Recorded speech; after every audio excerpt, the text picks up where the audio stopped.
नमस्कार दोस्तों, मैं doctor Sumit Gupta, divine medicine and piles clinic Lucknow से। आज हम बात करेंगे मलद्वार से संबंधित एक समस्या का, जिसका नाम है एनल स्टेनोसिस या एनल स्ट्रिक्चर।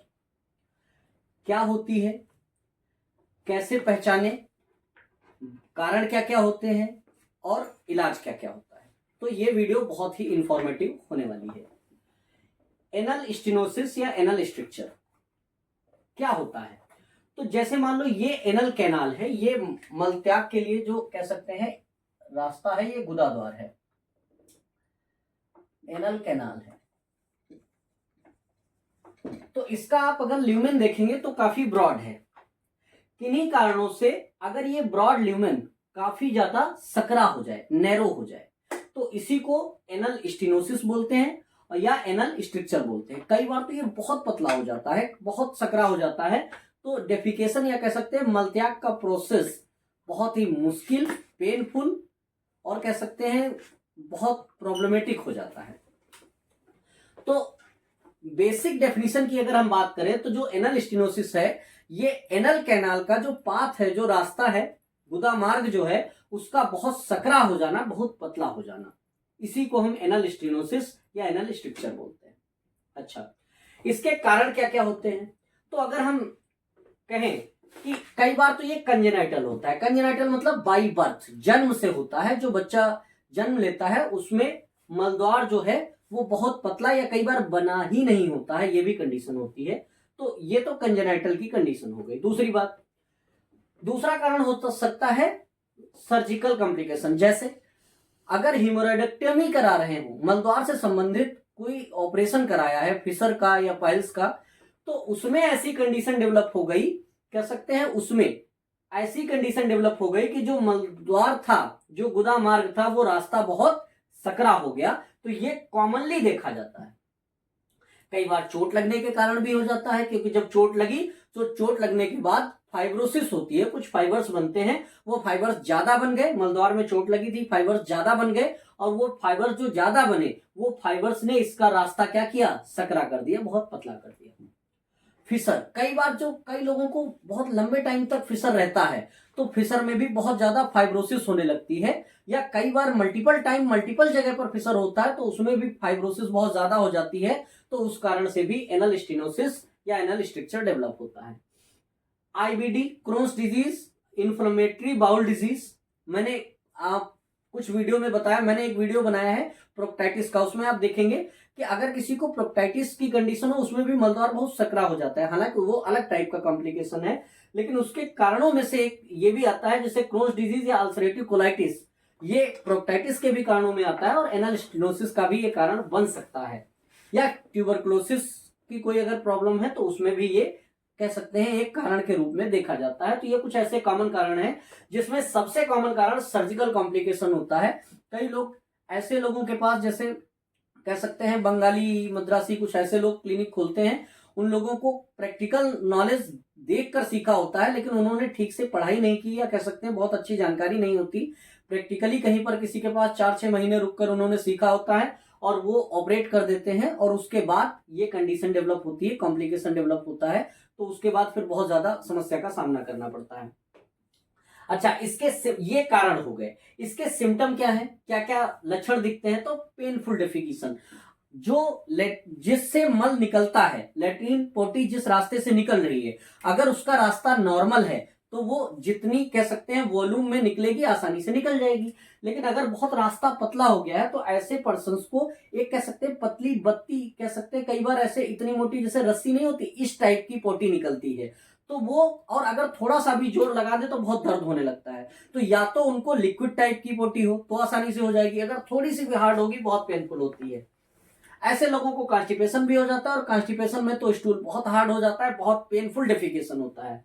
ब्लीडिंग भी देखने को मिलती है, क्यों? क्योंकि रास्ता बहुत पतला है, लेकिन पोटी मल जो है वो बाहर तो निकलेगा ही निकलेगा, तो जब निकलेगा तो चोट मारेगा, कट लगेगा, ये सब चीजें भी देखने को मिलती हैं।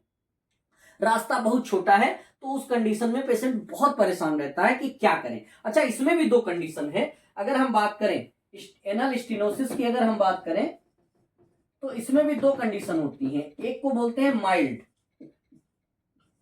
और एक को बोलते हैं सीवियर। माइल्ड जो होता है ये कह सकते हैं कि कंडीशन तो है, लेकिन बहुत ज्यादा सीवियर का मतलब बहुत ज्यादा सकरा रास्ता नहीं हुआ है।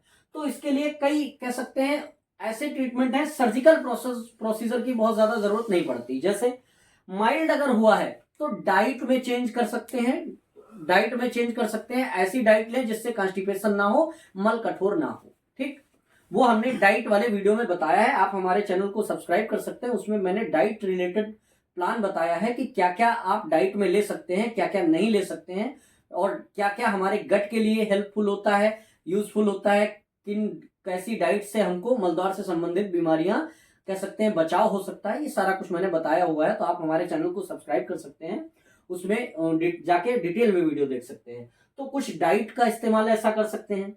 दूसरी बात क्या हो सकता है, कुछ कह सकते हैं अगर माइल्ड है तो माइल्ड की कंडीशन में कुछ एनल डायलेटर्स आते हैं। एनल डायलेटर्स जो होते हैं वो कुछ ऐसे स्ट्रक्चर होते हैं जिनमें अलग अलग नंबर होते हैं। नंबर का मतलब 2 नंबर, 3 नंबर, 4 नंबर। तो वो उनकी जो कह सकते हैं उनका जो वॉल्यूम होता है वो थोड़ा सा मोटा होता जाता है। तो वो जो मलद्वार है उसके रास्ते में कह सकते हैं उन एनल डायलेटर से सुबह शाम के टाइम पर उनको 5-10 बार इंसर्ट कर सकते हैं। अंदर बाहर जब करते हैं तो ये रास्ता थोड़ा सा डायलेट होता है। ठीक, और कह सकते हैं जो आपका सीसम ऑयल होता है उसका इस्तेमाल करते हैं तो वो भी इसमें हेल्पफुल होता है, फायदा करता है। अगर सबसे कम नंबर वाले डायलेटर का पहले इस्तेमाल करते हैं, फिर उससे कह सकते हैं 10-15 दिन यूज करने के बाद फिर उससे थोड़ा सा ब्रॉड जो थोड़ा चौड़ा डायलेटर है उसका इस्तेमाल करते हैं, उसके बाद फिर और थोड़ा चौड़ा है, तो धीरे धीरे जो ये सकरा रास्ता है इसमें डायलेशन होने लगता है, और डायलेशन से वो समस्या ठीक हो जाती है माइल्ड की कंडीशन में है तो। अच्छा, अगर सीवियर कंडीशन है, एक और होता है, अगर हम कह सकते हैं मॉडर्न साइंस में एक लॉ डायलेशन होता है, वो जनरली तौर पर नहीं करते हैं क्योंकि मतलब ऐसी कंडीशन में करना थोड़ा सा मुश्किल काम हो सकता है। तो जनरली डायलेशन का इस्तेमाल कर सकते हैं, डिजिटल कर सकते हैं, या मतलब मैनुअली जो इस चीज के स्पेशलिस्ट है वो इस बात को समझ सकते हैं कि डायलेशन प्रोसेस कैसे किया जाता है। हर 10-15 दिन मतलब एक नंबर को करते हैं, उसके बाद एक नंबर बढ़ा देते हैं, फिर एक नंबर बढ़ा देते हैं। उससे ये होता है कि जो सकरा रास्ता है वो धीरे धीरे डायलेट करता है। ठीक, और क्या कर सकते हैं, और अगर हम कहें तो फूड तो आपको ध्यान रखना ही है, डाइट का प्लान तो आपको ध्यान रखना है। एक और प्रोसेस होता है जो इंटरनल स्फिंक्टर होता है, उसमें कई बार स्पाज्म बहुत ज्यादा होता है। तो जब एनल कैनाल को चेक करते हैं तो फिंगर से अंदर हम उसकी टोन को भी चेक करते हैं। स्पाज्म बैंड जैसा फील होगा अगर स्टेनोसिस की कंडीशन हुई तो। कई बार तो यह हालात होते हैं कि उंगली जाने तक का भी रास्ता नहीं होता, तो उस कंडीशन में वो सीवियर में आ जाएगा। तो अगर माइल्ड की कंडीशन में है तो हम उसको फील करते हैं कि क्या कंडीशन है, तो उसमें स्फिंक्टेरेक्टोमी कर सकते हैं कि जो इंटरनल स्फिंक्टर है उसको थोड़ा सा हिस्सा कट कर देते हैं, लेस देन 30%, तो उसका स्पाज्म खत्म हो जाता है, थोड़ा सा कह सकते हैं डायलेशन हो जाता है।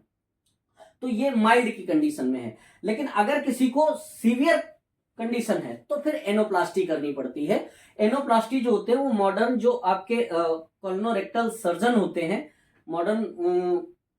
मॉडर्न मेडिकल प्रैक्टिस में, उनसे करवाना चाहिए, और उसमें जो इसके स्पेशलिस्ट हों उनसे करवाना चाहिए। एनोप्लास्टी का मतलब होता है रिपेयर करना या फिर से उस रास्ते को नए जैसा बनाना। तो ये सीवियर कंडीशन होती है, तो ये सीवियर कंडीशन में करते हैं। माइल्ड की कंडीशन में काफी हद तक कह सकते हैं डायलेशन से ठीक किया जा सकता है। डायलेशन से अगर नहीं ठीक हो रहा है तो उसके बाद स्फिंक्टेरेक्टोमी से भी ठीक किया जा सकता है। और डायलेशन करते टाइम अगर कभी स्पाज्म की वजह से स्टेनोसिस है तो आप एक चीज पाएंगे, एनल जो ओपनिंग है उस पे 3 और 9 पोजीशन पर जेली लगा के अगर थोड़ी देर आप मसाज करते हैं, सिट्स बात लेते हैं, तब भी आराम मिलता है। तो इसको कह सकते हैं आराम पा सकते हैं, काफी फायदा मिलता है। तो उम्मीद है आपको एनल स्टेनोसिस के बारे में ठीक से जानकारी मिली होगी। अगर आपके मन में कोई सवाल है, कोई क्वेरी है, आप कुछ पूछना चाहते हो तो नीचे दिए गए नंबर पे आप पूछ सकते हैं, आपके सवालों का जवाब जरूर दिया जाएगा। Thank you.